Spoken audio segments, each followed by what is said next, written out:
हम अक्सर सोचते हैं कि जिंदगी और नेतृत्व दो अलग अलग रास्ते हैं, लेकिन असल में दोनों के बीच सबसे बड़ा फर्क जिम्मेदारी का होता है। जिंदगी में हम अपने लिए फैसले लेते हैं, जबकि नेतृत्व में हमें दूसरों की भलाई और उनकी तरक्की के लिए सोचना पड़ता है। एक अच्छा लीडर वही है जो अपनी टीम के सपनों और ज़रूरतों को समझकर उन्हें आगे बढ़ाने की प्रेरणा दे सके। यही फर्क नेतृत्व को खास बनाता है। फर्क होता है निर्णय लेने की क्षमता में, क्योंकि सही समय पर सही निर्णय ही तय करता है कि आप और आपका संगठन किस दिशा में आगे बढ़ेंगे। लेकिन निर्णय लेना हमेशा आसान नहीं होता। इसमें अनिश्चितता, जटिलता, भावनाएं, समय का दबाव और हितधारकों का टकराव सब कुछ शामिल रहता है। निर्णय क्या है? निर्णय वह प्रक्रिया है जिसमें हम कई विकल्पों में से सबसे उपयुक्त को चुनते हैं। यह केवल विकल्प चुनना नहीं है, बल्कि आने वाले भविष्य को आकार देना है। उदाहरण, कोई युवा तय करता है कि करियर में आगे क्या चुनना है। कोई मैनेजर यह सोचता है कि कर्मचारियों का टर्नओवर कैसे कम किया जाए। कोई सरकार यह फैसले लेती है कि नीति शिक्षा पर केंद्रित हो या स्वास्थ्य पर। हर स्तर पर व्यक्तिगत, सामाजिक या संस्थागत निर्णय ही असली दिशा तय करता है। निर्णय लेना कठिन क्यों होता है? क्योंकि इसमें शामिल है कई बाधाएं। अनिश्चितता, भविष्य साफ न दिखना। जटिलता, कई फैक्टर और हितधारक होना। भावनाएं, डर या अति आत्मविश्वास। हितधारकों का टकराव, सबकी प्राथमिकताएं अलग। समय दबाव और संसाधन कमी। नैतिक दुविधाएं और संज्ञानात्मक पक्षपात। इन्हें पार करना ही एक लीडर का असली कौशल है। निर्णय लेने की 5 चरणीय प्रक्रिया। अब सवाल, एक लीडर आखिर कैसे बेहतर निर्णय ले सकता है? इसका उत्तर है निर्णय लेने की संरचित 5 चरणीय प्रक्रिया। एक, समस्या की पहचान और परिभाषा। बिना सही समस्या की पहचान कोई भी निर्णय व्यर्थ है। तकनीक 5W1H। क्या, क्यों, कब, कहां, कौन, कैसे। Root cause analysis.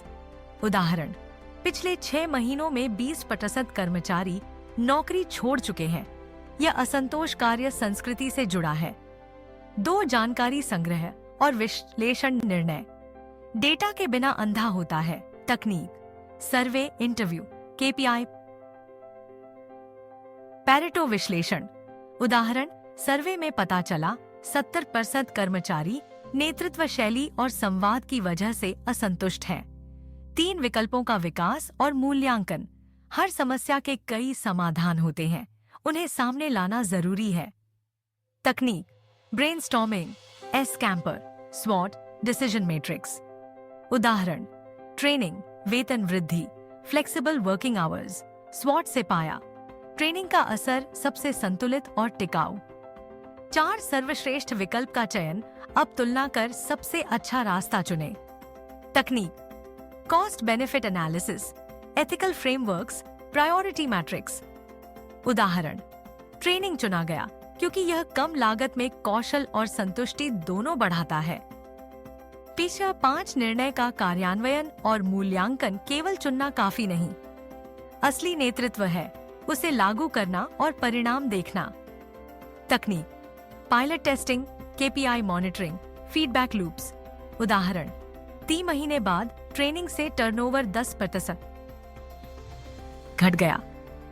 व्यावहारिक उपयोग, व्यक्तिगत, समय प्रबंधन, पोमोडोरो तकनीक लागू करके 20% उत्पादकता में सुधार। सामाजिक, ग्रामीण स्वच्छता, बायो टॉयलेट पायलट प्रोजेक्ट लगाकर बीमारियों में 30% कमी। संस्थागत, बिक्री में कमी, डिजिटल मार्केटिंग चुनकर 6 महीने में 20% ग्रोथ। नेतृत्व में 5 चरणीय प्रक्रिया की भूमिका। एक सच्चा लीडर इस 5 चरणीय प्रक्रिया से स्पष्टता और दिशा देता है, विश्वास और सहयोग जीतता है, संकट में त्वरित और असरदार निर्णय लेता है, और साथ ही नवाचार और नैतिक जिम्मेदारी निभाता है। उदाहरण, महात्मा गांधी ने उपनिवेशवाद के खिलाफ सत्याग्रह का निर्णय इसी प्रक्रिया से लिया।